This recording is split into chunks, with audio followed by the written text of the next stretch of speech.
Press സ്റ്റോപ്പിൽ നമുക്കിപ്പോൾ ഉള്ളത് സുചന്ദ്രനാണ്. സുചന്ദ്രൻ, ഗുഡ് മോർണിംഗ്. രാവിലെ കുറച്ച് ഹോട്ടായി എന്നൊക്കെ അറിയുന്നു. രാവിലെ ഹോട്ടായി ഞാൻ കമന്റ് വായിച്ചാണ് പ്രശ്നം അല്ലേ? ഓക്കെ, സമയം കളയണ്ട, തുടർന്നോളൂ.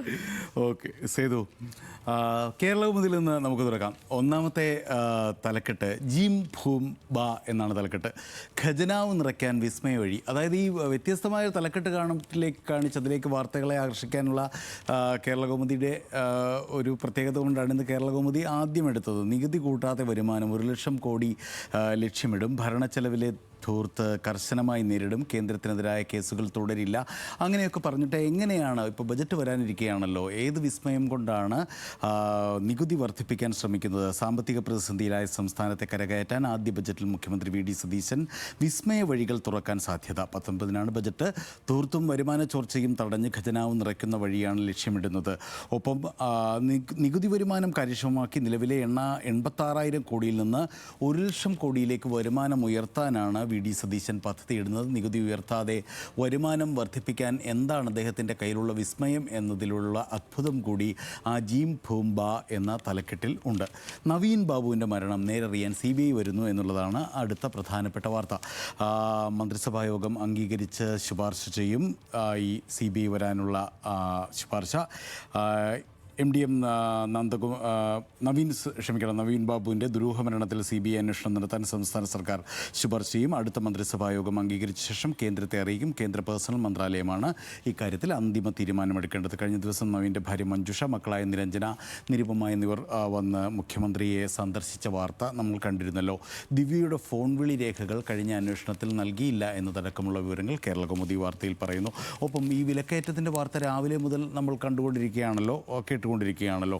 30 രൂപയ്ക്ക് നെയ്ച്ചോറും ചിക്കൻ കറിയും കിട്ടുന്ന ഒരു ഹോട്ടലിനെ കുറിച്ചുള്ള വാർത്ത പ്രധാന പേജിൽ, ഒന്നാമത്തെ പേജിൽ തന്നെ നൽകിയിരിക്കുന്നു ഇന്നത്തെ കേരളകൗമുദി. അത് കോഴിക്കോട് ആണ്. കോഴിക്കോട് ഗ്യാസിന് തീവിലയാണെങ്കിലും പണം കൊടുത്താൽ പോലും ഗ്യാസ് കിട്ടാനില്ലെങ്കിലും വിറകിന് വില പൊള്ളുകയാണെങ്കിലും കാര്യങ്ങൾ ഇങ്ങനെയൊക്കെ ആണെങ്കിലും കോഴിക്കോട്ടെ ബഷീർ ഖാൻ്റെ ഭക്ഷണശാലയിലെത്തിയാൽ 30 രൂപയ്ക്ക് വയറ് നിറയുവോളം നെയ്ച്ചോറും കോഴിക്കറിയും കഴിക്കാം.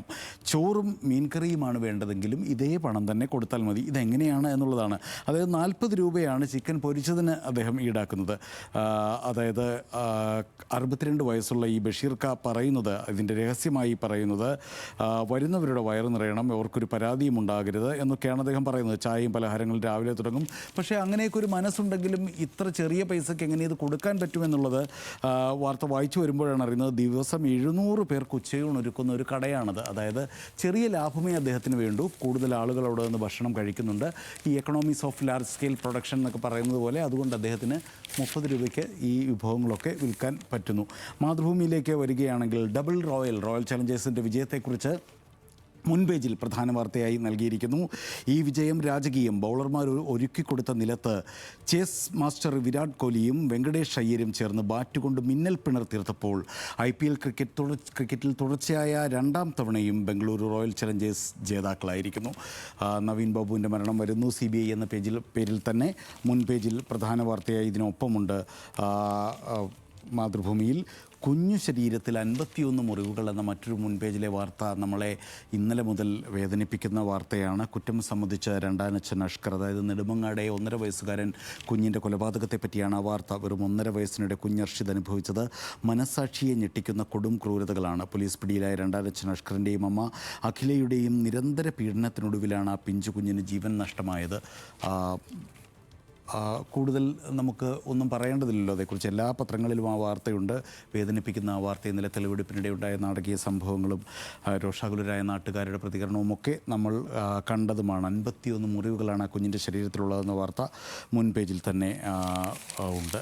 മറ്റൊരു പ്രധാനപ്പെട്ട വാർത്ത വരുമോ വെർച്വൽ ഓട്ടോപ്സി കേരളത്തിലേക്കും വരുമോ എന്നുള്ളത് മാതൃഭൂമിയുടെ ഉൾപേജിലുണ്ട്. വിട പറഞ്ഞ പ്രിയപ്പെട്ടവരുടെ മൃതദേഹം പോസ്റ്റ്മോർട്ടത്തിനായി കീറി മുറിക്കുന്നതിൻ്റെ മാനസികാഘാതം ഒഴിവാക്കാൻ പകരം സംവിധാനം ഒരുങ്ങുമോ എന്നാണ്. ഉപകരണങ്ങളുടെയും സോഫ്റ്റ്വെയറുകളുടെയും സഹായത്തോടെയുള്ള വെർച്വൽ ഓട്ടോപ്സിയിലൂടെ ഇതിന് കഴിയുമെന്നാണ് ഡോക്ടർമാരുടെ വിശദീകരണം. സംസ്ഥാനത്തെ വിവിധ സർക്കാർ മെഡിക്കൽ കോളേജുകളിൽ ഈ സംവിധാനം ആരംഭിക്കണമെന്ന് ചൂണ്ടിക്കാട്ടി കഴിഞ്ഞ ഇടതു സർക്കാരിൻ്റെ കാലത്ത് തന്നെ പദ്ധതി രേഖ സമർപ്പിച്ചിരുന്നു. ഈ ഒരു ആവശ്യം ഇപ്പോൾ വീണ്ടും മുന്നോട്ട് വരികയാണ്. 15 മുതൽ 20 കോടി രൂപ വരെയാണ് ഇതിനുള്ള ചെലവ് എന്നും ഇപ്പോൾ ഈ ഡിജിറ്റൽ തെളിവുകളൊക്കെ കോടതി അംഗീകരിച്ച സ്ഥിതിക്ക് ഇത് നിയമവിധേയമാകാനും ഇത്തരത്തിലുള്ള ഓട്ടോപ്സി തെളിവുകളും ആക്കാനും പറ്റും. പക്ഷേ എല്ലാ കേസിലും ഇത്തരം വെർച്വൽ ഓട്ടോപ്സി സാധ്യമല്ല എന്നും മാതൃഭൂമി പറയുന്നു. വേണം ധനകാര്യ വിസ്മയം എന്ന് പറഞ്ഞിട്ട് ബജറ്റ് വരാനിരിക്കുന്നത് കാര്യം നേരത്തെ പറഞ്ഞല്ലോ. വി.ഡി. സതീശന് കുറച്ച് നിർദ്ദേശങ്ങൾ മുന്നോട്ട് വയ്ക്കുകയാണ് ധനകാര്യം പേജിൽ മാതൃഭൂമി.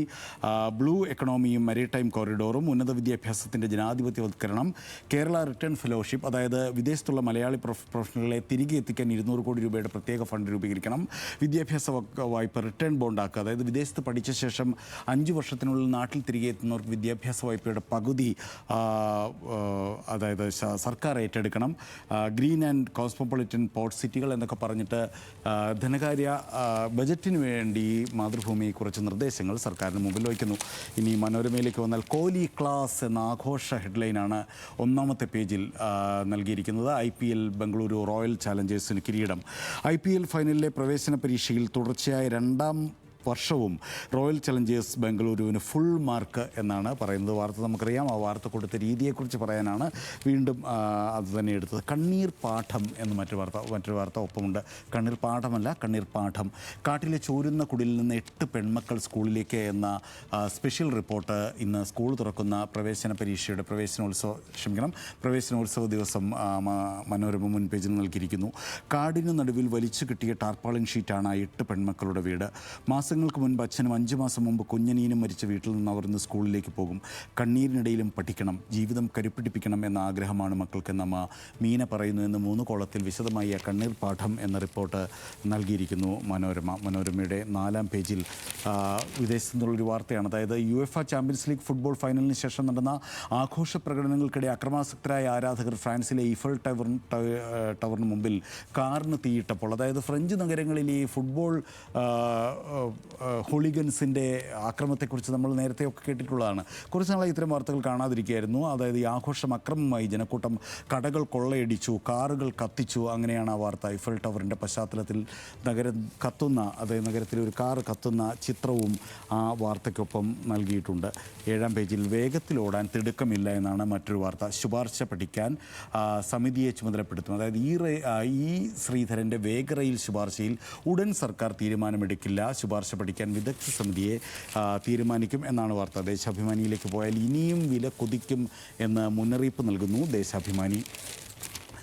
മോദി സർക്കാരിൻ്റെ കുറ്റസമ്മതം. ഭക്ഷ്യവസ്തുക്കളുടെ വില വൻതോതിൽ വർദ്ധിക്കും, ഗതാഗത ഊർജ്ജ ചെലവുകളും വർദ്ധിക്കും, ഇന്ധനവില വീണ്ടും കൂടുമെന്ന് മുന്നറിയിപ്പ് നൽകുകയാണ് ദേശാഭിമാനി. ഞാൻ രാധാമണി ചേച്ചിയുടെ കൊച്ചുമോനല്ല എന്ന ഇന്നലത്തെ ആ വാർത്ത ഇന്ന് മനോരമ 1ാം പേജിൽ നൽകിയിരിക്കുന്നു. ഏത് മന്ത്രിയായാലും കൊള്ളാം, അമ്മൂമ്മയെ മാറ്റി പറഞ്ഞാൽ വിട്ടുകൊടുക്കില്ലെന്ന വാശിയിലാണ് അങ്കണവാടിയിൽ ബിർനാണി വിപ്ലവത്തിന് തുടക്കമിട്ട ശംഖു എന്ന ത്രിജൽ എസ് സുന്ദർ. മന്ത്രി ബിന്ദു കൃഷ്ണ ആരും വിശ്വസിക്കുമെന്ന് അവതരിപ്പിച്ച പെരുന്നുണ ഒറ്റ വീഡിയോയിലൂടെ പൊളിച്ചെടുക്കിയ 5 വയസ്സുകാരൻ ഇപ്പോൾ താരമാണ്. അതായത് മഹിളാ കോൺഗ്രസ് നേതാവിൻ്റെ കൊച്ചുമകനാണ് ഈ കുട്ടിയെന്ന് പറഞ്ഞത്. ഇന്നലെ ഈ കുട്ടിയുടെ വീഡിയോ വൈറലായിരുന്നു. ഞാൻ പുതിയ മന്ത്രി ആൻറ്റി പറഞ്ഞതുപോലെ രാധാമണി ചേച്ചിയുടെ കൊച്ചുമനാണെന്ന്. ഞാൻ രാധാമണി ചേച്ചിയുടെ കൊച്ചുമനല്ല, എൻ്റെ അപ്പാമ്മയുടെ പേര് ഓമന, അമ്മാമ്മയുടെ പേര് റീന തങ്കപ്പൻ എന്ന് പറഞ്ഞ ആ കുട്ടിയുടെ വീഡിയോ ഇന്നലെ വൈറലായിരുന്നല്ലോ. അത് മുൻപേജിൽ ആ വെർബാറ്റം അടക്കം കൊടുത്തിരിക്കുന്നു ദേശാഭിമാനി. വീക്ഷണത്തിലേക്ക് പെട്ടെന്ന് വന്നാൽ കിഫ്ബിക്ക് കടിഞ്ഞാനിടുമെന്നാണ് മുൻപേജിലെ പ്രധാന വാർത്ത. കിഫ്ബി പ്രവർത്തന ഘടന സർക്കാർ പുനഃപരിശോധിക്കും, വിരമിച്ചവരുടെ പുനർനിയമനം റദ്ദാക്കും, 5 വർഷം അടയ്ക്കാൻ 16,000 കോടി രൂപയുണ്ട്, സാമ്പത്തിക ഇടപാടുകളിൽ പരിശോധന നടത്തും, നിയന്ത്രണം ധനവകുപ്പിന് കീഴിലാക്കുമെന്ന് വീക്ഷണം 1ാം പേജിൽ പറയുന്നു. സന്ദീപ് വാര്യർക്ക് നേരെയുണ്ടായ വീക്ഷണം പ്രാധാന്യത്തോടെ നൽകിയിരിക്കുന്നു. സന്ദീപ് വാര്യർക്ക് ഫോണിലൂടെ വധഭീഷണി എത്തിയത് ഇന്നലെ വലിയ വാർത്തയായിരുന്നു. വെടിവെച്ച് കൊല്ലുമെന്നായിരുന്നു ഈ ഭീഷണി ഉണ്ടായിരുന്നത്. വെടിവെച്ച് കൊല്ലുമെന്നാണ് അജ്ഞാതർ ഫോണിലൂടെ ഭീഷണിപ്പെടുത്തിയെന്ന് പരാതി പറയുന്നു. സംഭവത്തിൽ ചന്ദേര പോലീസ് കേസെടുത്ത് അന്വേഷണം തുടങ്ങി. RSS പ്രവർത്തകരാണ് ഈ ഭീഷണി മുഴക്കിയതെന്നാണ് സന്ദീപ് വാര്യർ പറയുന്നത്. മാധ്യമത്തിലെ വാർത്ത. കടലാസ് വില CBSE മൂല്യനിർണ്ണയ കടലാസ് വില പരീക്ഷാ പേപ്പർ ഹാക്കർമാർ ചോർത്തി. 20 ലക്ഷം വിദ്യാർത്ഥികളുടെ ഉത്തരപേപ്പറുകൾ ചോർന്നെന്ന് നമുക്കറിയാം. ഇത് സോഷ്യൽ മീഡിയയിൽ ഇത് വെബ്സൈറ്റ് വഴി പുറത്തു വന്നത് ആ വാർത്ത പ്രാധാന്യത്തോടെ ഒന്നാമത്തെ വാർത്തയായി നൽകിയിരിക്കുന്നു. കണ്ണീരിലെ ക്രൂരതയിൽ ചതഞ്ഞ് കുഞ്ഞുടൽ ആ വാർത്തയും മാധ്യമം മുൻ പേജിൽ തന്നെ നൽകിയിട്ടുണ്ട്.